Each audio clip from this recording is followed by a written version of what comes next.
film Život sa slikama o Vukovarcu Nenadu Bariniću. Dokumentarni film Život sa slikama snimljen je o Bariniću, njegovom radu, obitelji i podršci koju je dobijao od strane svoje obitelji, svim njegovim hobijima, interesima pod redateljskom palicom urednika u dokumentarnom programu Hrvatske radiotelevizije Krunoslava Tomaševića. Upravo o ovom dokumentarcu u današnjem ritmu grada pričamo s glavnim akterom Nenadom Barinićem. Gospodine Barinić, dobar vam dan. Dobar dan. Za početak nam recite kako je došlo do toga da Hrvatska radiotelevizija snimi dokumentarni film o vama. Već duže vrijeme sam prisutan kroz medije, baš vezano za moje aktivnosti što se tiče crtanja stripova, crtanja fotorobota, oslikavanja vozila, airbrush tehnikom i tako, i mislim da mu je u ruke došao jedan od mojih stripova ili strip albuma gdje je pročitao biografiju u zadnjem dijelu albuma i došao na ideju da bi mogao snimiti dokumentarni film o meni, baš poradi te hrpe mojih interesa i hobija. Ja. Da, evo kako sam doznao iz ranijeg razgovora s vama, bilo je teško sve zapravo strpati u tih 45 minuta koliko traje dokumentarac, budući dokumentarni film prati vaš život kroz tjedan dana i sve vaše aktivnosti, od posla u Ministarstvu unutarnjih poslova pa do brojnih vaših hobija i ljubavi prema ribolovu. Jer kako je urednik Tomašević rekao, prvo bitno je dokumentarni film bio zamišljen kao film u trajanju 30 minuta. Međutim, čitava ekipa se morala dobro potruditi da me pohvata. I tako da su snimili su podosta materijala za koji nisu ga mogli nikako ušemiti u pola sata trajanja. Tako da je urednik Tomašević zatražio proširenje filma i dobio dozvolu da se film proširi na 45 minuta.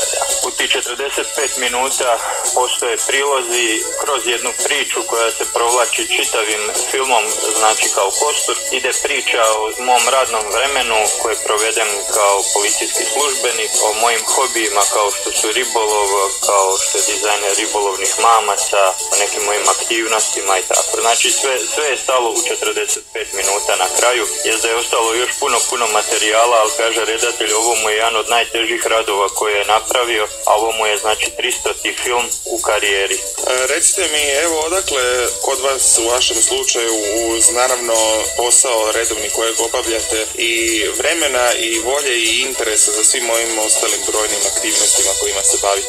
Najjednostavnije, čovjek u životu nekad poželi postići nešto više, svaki interes oduzima jedan dio slobodnog vremena koji mu ostane. Onda nastane problem kad čovjek poželi da se bavi ne sa jednom sporednom stvari, već sa nekoliko, onda to automatski iziskuje više vremena nego što je planirao i onda dođe do toga da čitav tjedan počinje planski, znači odradi se svojih 8 sati koji jesu na poslu, a ostatak se rasporedi onako proporcionalno tome vremenu koje je preostalo, ali tako da se pokrije i hobi, i interesi, i obitelj, i slobodno vrijeme i tako. Znači, od ranog jutra postoji jedan raspored koji je već prethodno napravljen i po njemu se radi. I onda čovjek u životu uspije napraviti većinu toga što je zacrtao. Vi ste crtač stripova i ilustrator, između ostalog u policiji radite i fotorobote. Pretpostavljam da se zapravo u toj aktivnosti krije naziv ovog dokumentarnog filma Život sa slikama. Pa evo ovako, radnja filma je znači po redatelju Tomaševiću koji je napravio scenario, bazira na priči o meni, znači o policijskom službeniku koji uz svoj redovni posao u policiji, kada to služba zatraži, radi i fotorobote počinitelja. A znači taj film kreće kao prikaz jednog mog radnog dana u policiji, na koji se vežu sve ostale aktivnosti uz koje su moji prijatelji. Normalno da se posvetilo dosta vremena i crtanju stripova, ilustracija, oslikavanju motora, hobijima. Prilikom snimanja preokrenuli smo jedan veliki broj strip tabli, ilustracija, znači crtao sam direktno pred kamerama strip da se vidi kako se radi strip i objašnjavao sam istovremeno neke stvari. eto, oni su to pokušali uobličiti što više. Ja. Da, za potrebe snimanja Ministarstvo unutarnjih poslova Republike Hrvatske odobrilo je gliser, ribočuvari i motoklub su također sudjelovali, a dokumentarac se snimao na području unutar 50 km.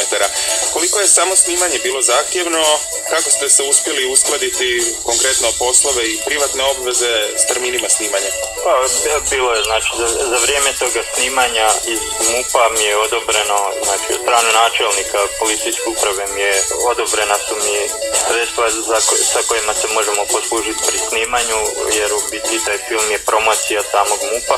Radno vrijeme mi je bilo prilagođeno, ja sam svoj posao odradio, a ostatak sam podredio snimanju, jel? I 7 dana imao sam samo jedan dodatni raspored, jel? Ekipa se prilagođavala meni, ja njima i eto, uspjeli smo to nekako napraviti. Bilo je jako puno prijatelja koji su priskočili sa strane, bez kojih taj film ne bi uspjeli napraviti ni snimiti, niti bi ja mogao sve to sam realizirati zajedno sa ekipom. Eto, da nije bilo tih prijatelja i da nije bilo podrške prijatelja i obitelji, onda bi možda i radna atmosfera bila drugačija, jer snimalo se stvarno na jednom velikom području, od Bosuta u Vinkovcima, od Dunava u Vukovaru, od Dunava u Dalju, ne znam, od otoka Vukovarskom, od Osijeka, u Zagrebu je sniman jedan dio.